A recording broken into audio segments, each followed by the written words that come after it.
Vamos a ver la sesión número 1. Quizás no va a ser tanto como un sermón o un estudio, porque vamos a analizar lo que es la introducción de esta carta, de la carta del apóstol Pablo a Tito. Estas tres cartas, primera de Timoteo, segunda de Timoteo y Tito, son comúnmente conocidas como las cartas pastorales, porque están dirigidas a personas que están en liderazgo en una iglesia y que están liderando algún tipo de ministerio, o que en el caso de Timoteo tienen que ir a un lugar y poner en orden ciertas cosas. Así que hoy día vamos a ver en Tito capítulo 1, versículo 1 al 4. ¿Se recuerdan un poquitito de cómo era Timoteo en cuanto a personalidad? ¿Alguien me puede cooperar en algo? ¿Su personalidad cómo era?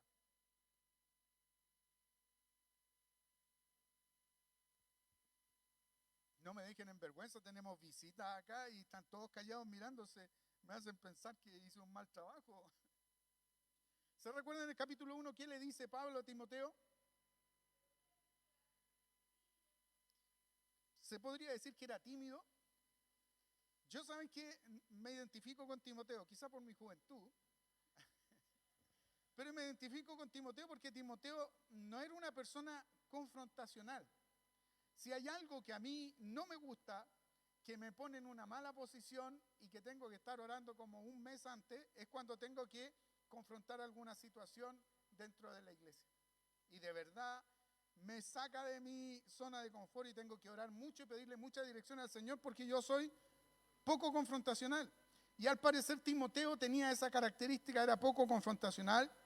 Además de eso, se recuerdan que se habían introducido en la iglesia en Éfeso ciertos falsos maestros que estaban diciendo ciertas cosas y que estaban poniendo en duda el mensaje del apóstol Pablo, diciendo que la resurrección ya había ocurrido, que no había resurrección, y eso la verdad es que le quita el peso a todo el mensaje y a todo lo que nosotros creemos. Pablo dice en Corintios, si no hay resurrección, vana es entonces nuestra fe. Si lo dijéramos en lenguaje chileno, Pablo estaría diciendo, si no hay resurrección, estamos perdiendo miserablemente el tiempo en las iglesias. Entonces, esta doctrina se había metido entre la iglesia en Éfeso. Y al parecer, estas personas se avergonzaban porque Pablo, ¿dónde estaba cuando escribe segunda de Timoteo? Estaba en la cárcel. Al parecer está encadenado, está viejo, está tirado ahí en la cárcel esperando su muerte, esperando su martirio. Y le dice Pablo a Timoteo, no te avergüences del Evangelio y no te avergüences de mí que estoy preso por causa del Evangelio. Y habla de que el Evangelio, básicamente, el Evangelio es vida, el Evangelio es el poder de Dios actuando en las vidas de las personas. Dice la palabra que nosotros estábamos muertos en nuestros delitos y pecados. Llega el Evangelio a nuestras vidas y nos trae vida. Y la vida que viene de parte del Señor. Entonces, Pablo aconseja mucho a Timoteo, le dice que no tenga miedo, que confronte a estos falsos maestros, que ponga disciplina, que no comparta las enseñanzas de estos falsos maestros, sino que le dice, apártate de ellos, aléjate de ellos. Tito parece que es distinto. Tito es un tipo que ha servido con Pablo y ha estado con él en todas las buenas y en las malas, y no es una persona como Timoteo. Pero veamos, entremos al capítulo 1, versículos 1 al 4. Dice así, vamos a ver hoy día la siguiente imagen, por favor. El plan de Dios. Ahí hay una imagen de lo que sería Creta, allá al lado de Grecia. Está la isla de Creta. Vamos a la siguiente imagen donde está la palabra, exacto. Dice, Pablo, fíjense en las frases que usa Pablo, en las palabras que usa Pablo. Dice, Pablo, siervo de Dios y apóstol de Jesucristo, conforme a la fe de los escogidos de Dios y el conocimiento de la verdad que es según la piedad, en la esperanza de la vida eterna, la cual, fíjense en esto, la cual Dios, quien no miente, prometió desde antes del principio de los siglos y a su debido tiempo manifestó su palabra por medio de la predicación que me fue encomendada por mandato de Dios nuestro Salvador, a Tito, verdadero hijo en la común fe, Gracia, misericordia y paz de Dios Padre y del Señor Jesucristo, nuestro Salvador. Hoy día vamos a ver estos 4 versículos como forma de introducción a la carta que vamos a estar compartiendo en estos días. Les dejé unos papelitos que se me ocurrió que podría ser interesante, que pudieran tomar algunas notas, apuntes. Si después se las llevan o no, ya ustedes tendrán que darle cuenta al Señor para no irse al infierno. Pero oremos, pidamos la dirección del Señor. Señor Jesús, nos acercamos a tu templo santo, Señor, a tu trono. Siempre me gusta hablar de tu trono, Señor, como el trono de la gracia que dice Hebreos, donde está el Rey majestuoso, soberano, lleno de gloria. Pero no es un Dios y un Rey inalcanzable, sino que está con los brazos abiertos, diciendo que nos acerquemos con confianza al trono de la gracia. Y en esta hora, Señor, nos acercamos a ese trono de la gracia, esperando escuchar tu palabra, esperando escuchar tu voz. Y rogando que tu Espíritu Santo se mueva en este lugar, que hable a nuestros corazones, que confronte nuestras vidas, que también traiga paz a nuestros corazones, que restaure, Señor, nuestras vidas rotas, para que podamos entender el propósito soberano que tú desde antes de la fundación del mundo tienes para nuestras vidas. No nos has traído a este lugar por casualidad y no nos tienes en este lugar por casualidad, porque tú tienes un propósito eterno para nuestras vidas. Ruego que tu Espíritu Santo hable en nuestros corazones. ¿A quién iremos si solo tú tienes palabras de vida eterna? Gracias, Señor. Amén. Como les decía, hoy día comenzamos el estudio de la carta de Pablo a Tito. Esta carta se encuentra luego de primera y segunda de Timoteo. Está primera, segunda de Timoteo y Tito. Pero ese no es el orden cronológico. Estas 2 cartas forman parte del grupo, como les decía yo, de las cartas que se llaman las cartas pastorales, porque están dirigidas a líderes que tienen que solucionar ciertos problemas dentro de la iglesia, problemas doctrinales. Tiene un contenido doctrinal estas cartas que son muy interesantes y que hablan a nuestras vidas al día de hoy. Y estas 3 cartas tienen un alto contenido pastoral. Es muy probable que la epístola que escribe Pablo, que escribe a Tito, fuera después que comenzaron la iglesia en la isla de Creta. ¿Se recuerdan que cuando estudiamos Timoteo, yo les dije que Pablo había tenido 2 encarcelamientos en Roma? El primer encarcelamiento, que fue básicamente siempre se me olvida esa palabra, un arresto domiciliario, que al parecer estaba arrestado en una casa y él tenía ciertas libertades para moverse y predicar el evangelio. Luego de ese arresto domiciliario, Pablo al parecer queda en libertad por un tiempo más o menos largo, y en este tiempo que queda libre, Pablo sale a viajar, y muchos eruditos bíblicos dicen que incluso llegó a España predicando el evangelio. O sea, Pablo era un loco por las misiones y él predicó la palabra hasta el último tiempo de sus vidas. Luego de eso, cuando él regresa, pasa por Creta y fundan las iglesias ahí en la isla de Creta junto a este hombre, a este Tito. Es muy probable que Tito está con Pablo cuando fundan estas iglesias. ¿Qué podemos decir de la isla de Creta? Gracias por seguirme. La isla de Creta, si ustedes se fijan ahí, pueden ver la parte de aquí abajo. Esta que está aquí abajo, esa es Creta y está muy cerca de lo que es Grecia. Era una isla muy, ¿cómo se diría?, estratégica, porque ahí pasaban las embarcaciones. Entonces Pablo, teniendo una visión estratégica, dice: tenemos que levantar iglesias ahí porque por ahí pasa mucha gente y vamos a llegar con el evangelio a mucha gente. En los tiempos del apóstol Pablo, esta isla que estaba en el mar Mediterráneo al sur de Grecia, era conocida por su belleza natural y su importancia estratégica en la región. Creta era la isla más grande de Grecia y se encuentra entre Grecia continental y al norte de África. Su ubicación la hacía un punto clave en las rutas marítimas de la antigüedad. Ahora, sabemos la importancia, ahora sí, a grandes rasgos, de la isla de Creta. ¿Qué podemos decir de los cretenses que vivían en la isla de Creta? Aquí, a ver, vamos a la siguiente imagen. Parménides era un filósofo griego de la isla de Creta. Y él usa una expresión que más adelante la vamos a estudiar, que Pablo la usa. Según Parménides, el antiguo filósofo griego es conocido por sus poemas filosóficos y también por sus opiniones sobre los cretenses. ¿Qué dijo de los cretenses en el versículo 12 de Tito? ¿Alguien lo tiene por ahí? Fíjense cómo se refiere este Parménides a sus compatriotas.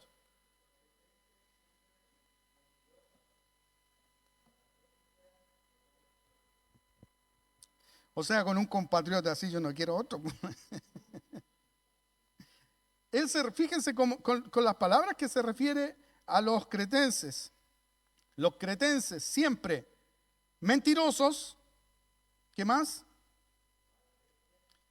Malas bestias, glotones, ociosos. Uy, Señor, perdóname de ser todas las veces que he sido un cretense, Señor, perdóname. ¿Cuántas veces me he comportado con un cretense? Pero aquí está hablando de la gente que habita ahí en Creta. Son mentirosos, son glotones, son ociosos, son flojos. Podría identificarse de repente un poquitito con Chile, ¿eh? Ahora, ¿quién era Tito? Tito es un compañero y colaborador cercano del apóstol Pablo. En el contexto de la extensión de la iglesia, de cuando la iglesia empieza y Pablo comienza sus viajes misioneros y comienza la predicación, Tito se convierte en un compañero fiel del apóstol Pablo. De hecho, en 2 de Timoteo se menciona, cuando él da los nombres al final, de que a Tito lo mandé, ¿a dónde lo mandó? A Tito lo mandé a Dalmacia. Él siempre seguía trabajando con Tito. Su nombre aparece varias veces en el Nuevo Testamento y en las cartas pastorales, lo que nos proporciona información sobre una relación cercana que Tito tenía con Pablo y la contribución que él tiene al levantamiento de la iglesia, a la extensión de la obra de Pablo como misionero. Tito era de origen griego, no era judío, era de origen griego, a diferencia de Timoteo. ¿Se acuerdan que Timoteo tenía padre griego y madre judía? Tito era griego 100%. De hecho, en Gálatas capítulo 2, versículo 1 al 4 dice: después, pasado 14 años, subí otra vez a Jerusalén con Bernabé, llevando también conmigo a Tito. Pero subí según una revelación, y para no correr o haber corrido en vano, expuse en privado a los que tenían cierta reputación del evangelio que predico entre los gentiles. Mas ni aun Tito, que estaba conmigo, con todo y ser griego, fue obligado a circuncidarse. Esto es algo importante y tenemos que tenerlo en mente, porque uno de los problemas que tiene la iglesia aquí en Creta es que se han metido los de la circuncisión. Estos gentiles que se habían convertido al evangelio, que habían aceptado a Cristo como su Salvador, pero entraban en las iglesias y ¿qué decían? Decían: ¿aceptaste a Cristo como tu Salvador? Sí, lo acepté. Ya, te falta una cosa: tienes que hacerte judío. ¿Y cuál era la marca para hacerte judío? Tenías que circuncidarte. Gracias a Dios no vivimos en esos tiempos hoy día. Y este es un problema muy grave y muy fuerte en la iglesia que Tito tiene que poner en orden. La Biblia no nos da detalles acerca de cuál fue la conversión al cristianismo de Tito, pero sabemos que se tiene que haber convertido, o podemos suponer que se convirtió bajo el ministerio de Pablo y en algún momento durante los viajes misioneros del apóstol. Desempeñó un papel muy significativo, fue un colaborador grande, compañero de Pablo en su obra misionera, y a menudo acompañaba a Pablo en sus viajes y ministerio, y se mencionan varias veces en las cartas de Pablo en el Nuevo Testamento. Una de las misiones más fuertes que tiene que hacer Tito es cuando tienen que arreglar ciertos problemas que estaban sucediendo en la iglesia en Corinto, y él tiene que ir y poner en orden y llevar la carta que Pablo había escrito a los corintios. La epístola a Tito es una carta escrita por Pablo, no a cualquier persona, es escrita a su compañero, a Tito. En esta carta Pablo le ofrece a Tito instrucciones sobre cómo organizar y liderar la iglesia en Creta. Era una iglesia que al parecer no tenía una organización, y Pablo tiene que organizar esta iglesia proporciona orientación sobre cuáles son los líderes que tiene que seleccionar a medida que vamos a ir estudiando. Por ejemplo, da una serie de requisitos que tienen que tener los líderes de la iglesia. ¿Cuál es la enseñanza correcta? ¿Cuál es la conducta cristiana que tienen que tener los hermanos? Esta carta es para animar. Pablo anima a su compañero a continuar enseñando la verdad sobre la fe, animar a los creyentes a vivir sus vidas como Dios quiere. Tiene que corregir la falsa enseñanza. También tiene que establecer un liderazgo fuerte. Estos líderes que Tito tiene que levantar deben cumplir ciertos requisitos, no pueden ser cualquier persona. Y Tito tiene que llegar a la iglesia ahí en Creta y hacer todas estas cosas. Pero al parecer, Tito es una persona que no tiene mayores problemas de confrontar gente y él no necesita tanto ánimo como el ánimo que necesitaba Timoteo. Veamos los versículos que acabamos de leer. Vamos a la siguiente imagen. Fijémonos, la presentación del apóstol Pablo. Esto era típico de las cartas de Pablo, cómo se presenta. De hecho, cuando uno escribe una carta, bueno, hoy día no se escriben tantas cartas, sino que se escriben más correos electrónicos y ni siquiera eso, sino que se mandan los WhatsApp. Y son bien como informales, sino que uno cuando escribe un WhatsApp, los que tenemos confianza, hola perrito, ¿cómo estás? Y te escribo para decirte tal cosa y ahí uno da las instrucciones. Pero en la antigüedad, o cuando uno le escribía una carta a la mujer que amaba en esos tiempos, cuando uno estaba en el colegio, estaba en el liceo, uno buscaba las palabras más rebuscadas, como para comenzar la carta y escribirle algo a esa mujer que le estaba robando el corazón. ¿Cuántas cartas escribí?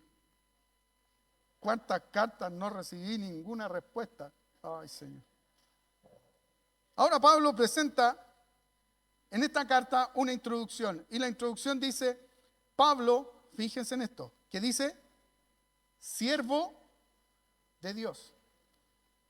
En otras cartas, Pablo se presenta como Pablo, apóstol de Jesucristo, y deja al tiro en claro cuál es su posición. Yo soy apóstol y les escribo con esta autoridad. Pero aquí le está escribiendo a su amigo. Le está escribiendo a su compañero. ¿Y qué es lo primero que dice? Comienza con siervo. Aquí comienza Pablo con siervo de Dios. ¿Qué podría tener esto en particular que se muestre como siervo?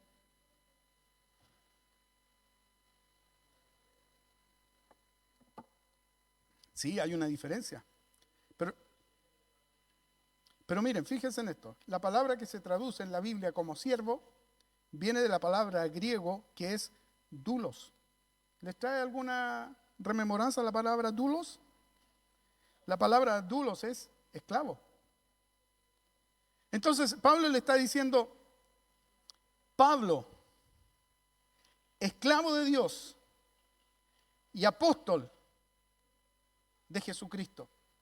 Ahora, ¿cuál era la característica de este esclavo, del doulos? Que no era cualquier esclavo. Dentro de la sociedad en aquellos tiempos habían ciertos grados que tenían los esclavos. Habían esclavos que servían con sus dueños, que estaban metidos dentro de las casas, y esos no eran los doulos. Estaban los de rango medio, tampoco eran los doulos. Y estaban, como decimos en Chile, la expresión del perraje, esos que estaban para la patada y el combo, esos que mandaban a limpiar los baños, a sacar todo eso de los baños, eso eran los doulos. Los doulos, el doulos, no solo se refiere a la palabra como esclavo, sino que es el esclavo del nivel más bajo en el rango de los esclavos. Se les veía como los esclavos más despreciables, los esclavos más serviles. Ese era el doulos. Pero ¿saben lo que es interesante? Que el doulos, el esclavo que es catalogado como el doulos, también era aquel esclavo que cuando había cumplido con su amo y el amo le decía, has cumplido tu tiempo, has cumplido tu momento, ahora quedas libre. Y ese esclavo se devolvía y le decía al amo, ¿sabes, amo? Yo te quiero seguir sirviendo y quiero seguir siendo tu esclavo. O sea, es un esclavo también por elección. Y me gusta entender y quiero imaginarme que cuando el apóstol Pablo se menciona ahí como un esclavo, está diciendo, yo soy esclavo y soy un siervo de Dios porque elegí serlo y elegí ser un esclavo del Señor. ¿De quién es esclavo Pablo? ¿Y de quién ha recibido su comisión y su autoridad como apóstol? Podríamos decir que de la manera que Pablo se presenta en estas dos primeras frases, el siervo, la palabra siervo, modifica a la palabra apóstol. Es decir, apóstol no es autoridad, aunque en cierta medida sí lo es. Es una autoridad. Apóstol no es un cargo, aunque en cierta medida sí lo es. No es un cargo para ser servido. Pablo no está diciendo yo soy apóstol para que todos vengan y me sirvan. Yo no soy un líder para que ustedes vengan y me sirvan, sino que yo soy el apóstol que les sirvo a ustedes. Soy un apóstol que es un esclavo. Es decir, esta palabra siervo modifica al apóstol. Ya Pablo no está hablando con la autoridad de aquí estoy yo, donde muchas veces a nosotros los que somos líderes, pastores, más de alguna vez se nos suben los humos a la cabeza y nos creemos que somos la máxima autoridad y que merecemos ser servidos cuando la Biblia dice que nosotros hemos sido puestos en puestos de autoridad no para ser servidos, sino para servir. ¿Qué dijo Cristo de él? No he venido para ser servido, he venido para servir. Pablo entiende que tiene autoridad como apóstol dada por Dios, pero esa autoridad dada por Dios está en el servir a Dios y servir a la iglesia y servir a sus semejantes. ¿Cómo vemos nosotros el servicio en la iglesia? Por muchos años he conocido gente que ha llegado a las iglesias y que lo único que quiere es llegar a un cargo. Y lo único que quiere es ser pastor. Porque tienen en sus mentes que estar en un cargo, estar en autoridad, significa que ellos van a recibir algo de la congregación. Cuando yo era pequeño, en las iglesias de donde yo vengo, y todavía se ven muchas iglesias que se ponen sillas acá adelante, acá en el escenario. No sé cómo será en Ecuador, no estoy refiriéndome a Ecuador, estoy hablando de Chile, así que cualquier cosa no estoy pensando en nada más que en Chile. Y los pastores, cuando venía una reunión especial y llegaban los pastores, los hacían pasar adelante. ¿Te acuerdas, Salva? Y pasaban los pastores y se sentaban en la silla y ellos estaban ahí en la silla y nosotros sentábamos en las sillas de fierro ahí todos y los otros sentaban allá adelantito. Lo fome era cuando uno de esos empezaba a cabecear y todos mirando al hermano que estaba quedándose dormido. Pero ese cargo era puesto como un cargo donde yo soy el pastor. Una de las cosas que a mí como pastor más me incomoda es cuando ciertos pastores se saludan y dicen, ¿cómo estás, siervo? Y se dan la mano así como que, oh, yo soy siervo, yo soy el que mando. Y no se dan cuenta que el siervo es un dulos. Es el esclavo más servil. Es el esclavo que ha decidido entregar su vida en servicio a Dios y a su semejante. No estamos para abusar de la iglesia, estamos para servir a la iglesia. De eso se trata. Si tú has venido a la iglesia buscando un título, buscando un puesto, buscando un lugar, déjame decirte que te equivocaste del lugar. Porque la iglesia es el lugar donde venimos a servir. Servir a Dios primeramente y a nuestros semejantes. Cristo lavó los pies de los discípulos en el momento de más angustia, cuando Jesús estaba a punto de ser crucificado y de morir por el mundo. En ese momento donde más necesitaba ser servido, ¿qué hace Jesús? Se pone un delantal y comienza a lavar los pies de los discípulos en un sentido de humildad y les dice, yo he venido para servir. Y si nuestro Señor hizo eso, no nos creamos el cuento. Este llamado apostólico de Pablo no era un apostolado debido a la fe de los escogidos, porque sigue diciendo, conforme a la fe de los escogidos de Dios y al conocimiento de la verdad que según la piedad. No es que el apostolado de Pablo estuviera condicionado por la fe de los escogidos. Su llamado y su fe quiere decir Pablo que está de acuerdo con la fe de los escogidos. Es la misma fe que a mí me llamó a ser apóstol, es la misma fe que a ti te ha salvado. Está básicamente diciendo Pablo. Está diciendo que esta fe la fe que a él lo llamó como apóstol, es la misma fe de los escogidos. Es una fe que nos revela la verdad de Dios, y esta verdad de Dios produce en nosotros un cambio, porque dice, conforme a la fe de los escogidos de Dios y al conocimiento de la verdad que es según la piedad. Aquí Pablo está diciendo que cuando tú tienes un encuentro de fe con Cristo, tienen que haber cambios en nuestras vidas. Y de hecho, a medida que estudiamos, en los distintos estudios que hemos tenido, hablamos de que debemos mostrar obras.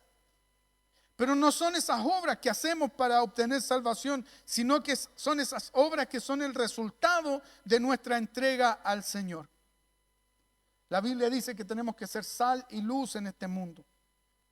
Es importante esto que está diciendo Pablo acá, porque el lugar donde va a llegar Tito es Creta. Aquí hay una expresión, vamos a seguir, el Dios que no miente. La siguiente, si no me equivoco. No, volvamos a nuestra, sorry. Dice, conforme a la fe de los escogidos de Dios y el conocimiento de la verdad que según la piedad, en la esperanza de la vida eterna, la cual Dios, que no miente, prometió desde antes del principio de los siglos. La esperanza de la vida eterna. En su saludo inicial, ahora Pablo deja en claro que él era un apóstol en la esperanza de la vida eterna. Esta esperanza, cuando se habla de esperanza, se habla de un anhelo ferviente, una expectación confiada y un paciente esperar, en donde la vida eterna tendrá su plena culminación cuando Cristo venga. ¿Qué es la vida eterna para ti? ¿Es un regalo? Un regalo por gracia. Fíjense, hablamos de vida eterna. Muchos hablan de la vida eterna como algo, como su nombre lo indica, vida eterna. O sea, voy a vivir eternamente. Voy a vivir en el cielo por siempre feliz. Algo así como un Disney celestial. Una vez escuchaba a alguien en la radio que no le gustaba la predicación del evangelio porque decían, la vida eterna es estar sentado en una nube tocando el arpa todo el día, terrible, fome.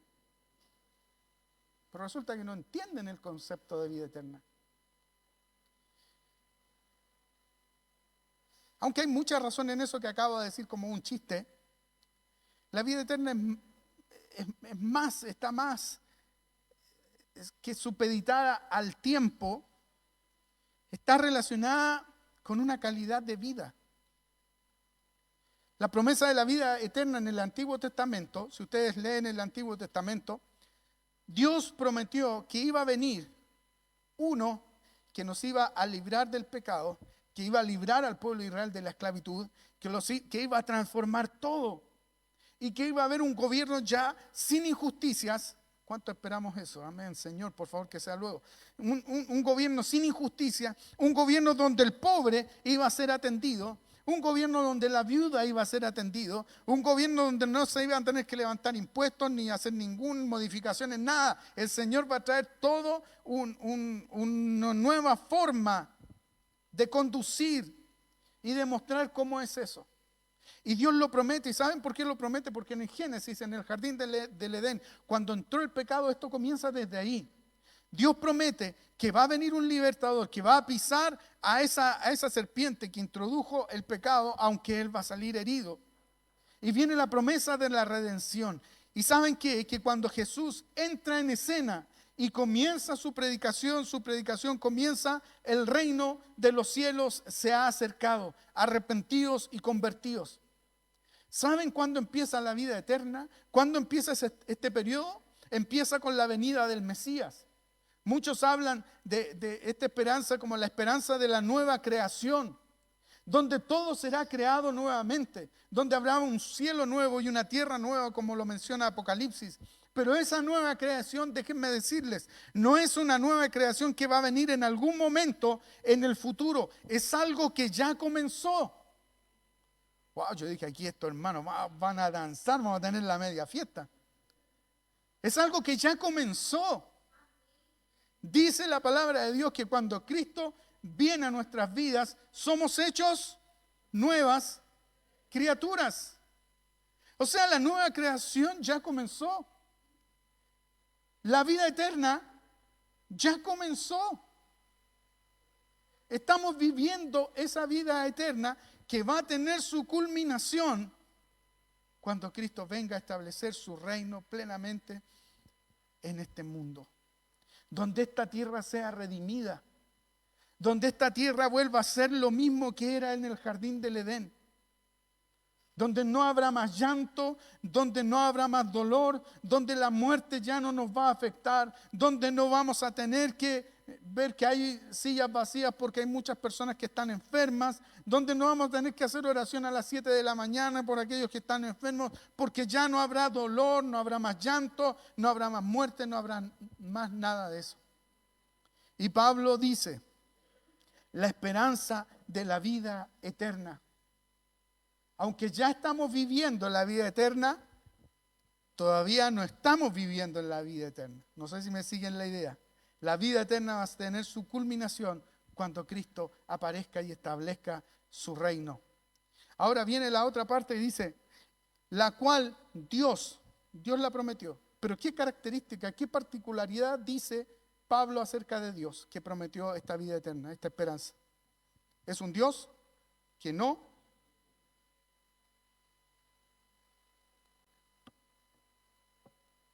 ¿Por qué Pablo pondría el Dios que no miente? Es el verdadero Dios. Amén. Pero hay otra característica, hay otra cosita. ¿Dónde estaba Tito cuando recibe esta carta? En Creta. ¿Cómo eran los cretenses que habías leído tú? Cristian, ¿no es cierto? Porque acá digo Cristian y le apunto a todos. Ya tenemos como... ¿Cómo decíamos que eran los cretenses? Mentirosos.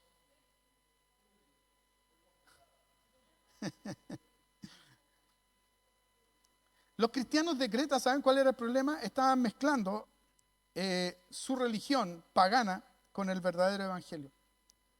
Ellos tenían un montón de dioses según la mitología griega. Y uno de sus dioses paganos, el dios principal, que incluso ellos decían que se había originado en Creta, era el dios Zeus. Entonces Pablo les deja en claro que la promesa de vida eterna ha sido prometida no por Zeus, ni por ningún otro dios griego, ha sido dada por el verdadero Dios, el Dios que no miente. Ahora, ¿cuál era la particularidad que tenía Zeus, que se decía que había tenido su origen en Creta? Y los cretenses se jactaban de Zeus. Zeus es el Dios que nació en nuestras tierras. La característica principal del Dios Zeus era que era un seductor, mentiroso o engañador, y usaba todas esas artimañas para salirse con la suya. Déjenme leerles algo que encontré por ahí, que es el rapto de Europa. No sé si alguien que estudió filosofía haya escuchado de esto. Dice así: posiblemente el rapto más famoso de todos los que realizó Zeus, o al menos el que más veces ha sido representado en el arte. Europa era una mujer fenicia de la ciudad de Tiro, la cual da nombre al continente actual. Zeus se enamoró de Europa nada más que de verla. Así que se convirtió en un toro y se escondió con el resto de los animales del padre de la joven. Y ella, al ver que el toro era manso, decidió montar el toro. Zeus, en la forma de toro, llevó a Europa hasta la ciudad de Creta, donde demostró su verdadera forma y convirtió a su amada en la princesa reina de la isla. Del amor entre Zeus y Europa nació la primera dinastía de reyes de Creta. O sea que la mitología dice que Zeus usaba todas las artimañas para poder conseguir lo que él quería. Y si tenía que engañar, lo iba a hacer sin ningún problema. Entonces los cretenses tomaban a Cristo y lo estaban poniendo a la misma altura de Zeus. Entonces Pablo les deja en claro,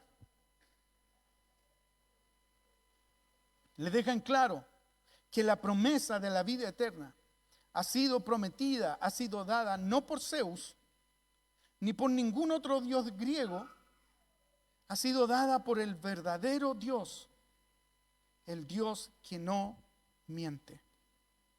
Ahora, ¿cuántas veces nosotros mezclamos nuestras cosas cotidianas con Dios, con el Evangelio?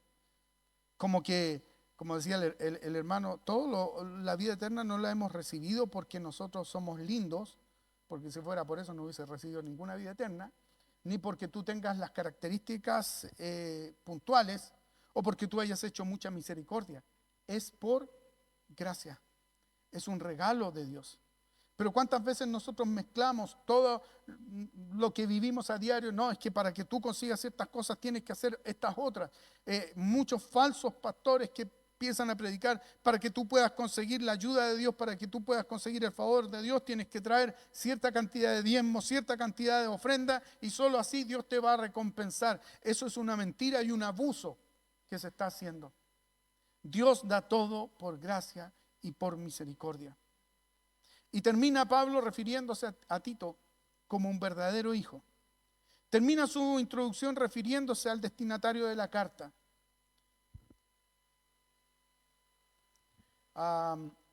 Esa.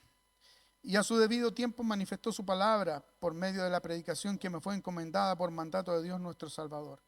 A Tito, verdadero hijo en la común fe. Gracia, misericordia y paz de Dios Padre y del Señor Jesucristo nuestro Salvador. Tito, verdadero hijo en la común fe. Aunque el libro de Hechos no nos dice nada de Tito, es muy probable que él haya participado con el apóstol en muchos de los viajes que el apóstol hizo.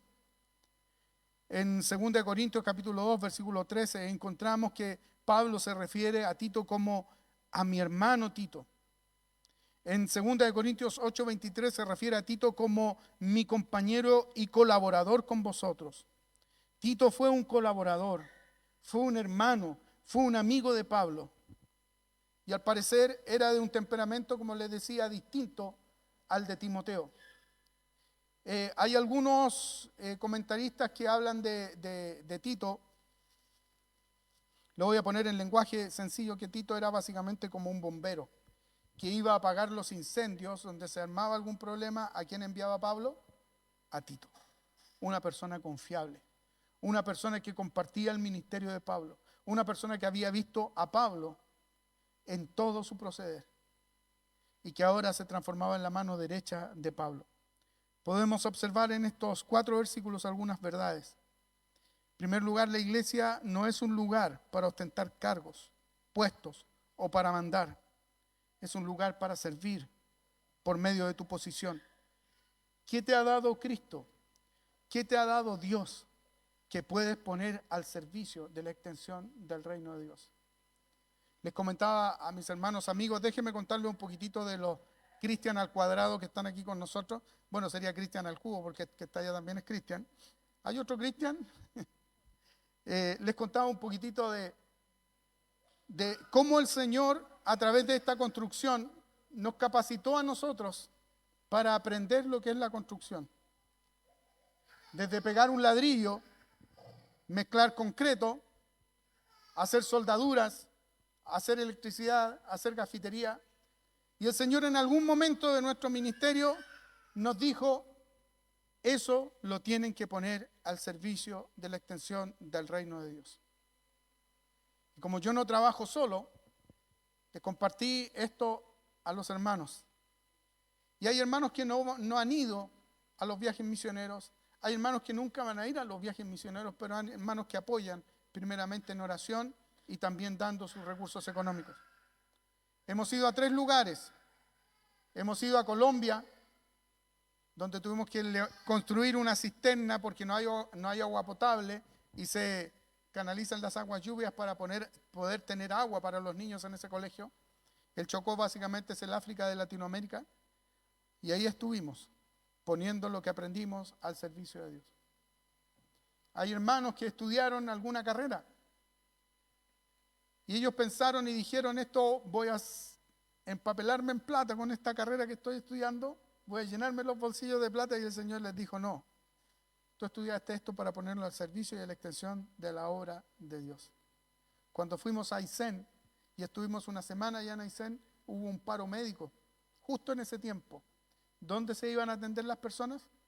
Al operativo médico que estábamos haciendo en ese lugar. ¿Cuántas personas fueron alcanzadas? Cuando fuimos a Vicuña, siempre cuento esto como el José Zamudio, que él se compró todo su aparataje de electrocardiograma porque dijo, con esto yo la voy a hacer de oro, porque voy a hacer electrocardiograma a domicilio y voy a hacer el feroz negocio. Le fue como el ajo, como decimos en Chile, el negocio. Llevó su electrocardiograma a Vicuña y fue una bendición para los hermanos porque no había en ese lugar.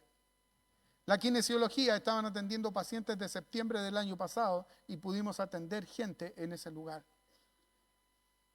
Y hablamos de que se atendieron, si no me equivoco, fueron 73 personas, ¿no es cierto?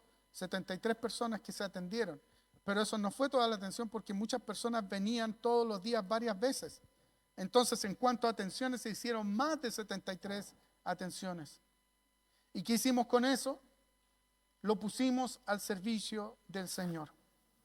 Cuando el Señor te trae a un lugar, cuando el Señor te pone dentro del cuerpo de Cristo, cuando el Señor te dice tienes que congregarte, tienes que buscar una iglesia, ¿para qué vas a la iglesia? Porque necesitas salir fortalecido y seguir enfrentando la semana. Es como llegar a la iglesia y que te inflen con el bombín y te infles para que aguantes una semana, después la próxima semana llegas todo desinflado y esperas que el pastor te vuelva a inflar con el bombín. Déjame decirte que no es el propósito de la iglesia. El propósito de la iglesia es capacitarte para que tú tomes tus dones y los pongas al servicio de la extensión del reino de Dios. No eres un líder, eres un siervo. No soy un pastor, soy un dulos, un esclavo por amor. La iglesia es el lugar para servir por medio de tu posición a Cristo y a la comunidad de hermanos. La esperanza de la vida eterna es una esperanza que ya ha comenzado en nosotros y está operando en nosotros y tiene que ver con el tipo de vida que Dios quiere formar en nosotros y ha sido prometida por un Dios que no miente. Quiero que cierres tus ojos y pienses en esas veces que el Señor habló a tu corazón. Yo no tengo idea qué es lo que estás viviendo tú. Puedo saber algo de lo que están viviendo y sobre todo los que son mi familia, de las cosas que han estado viviendo. Pero déjame decirte que en un momento de tu vida Dios habló a tu corazón y te dijo, yo te voy a usar. Dios te voy a usar, yo te voy a levantar. Te voy a llevar a tal lugar.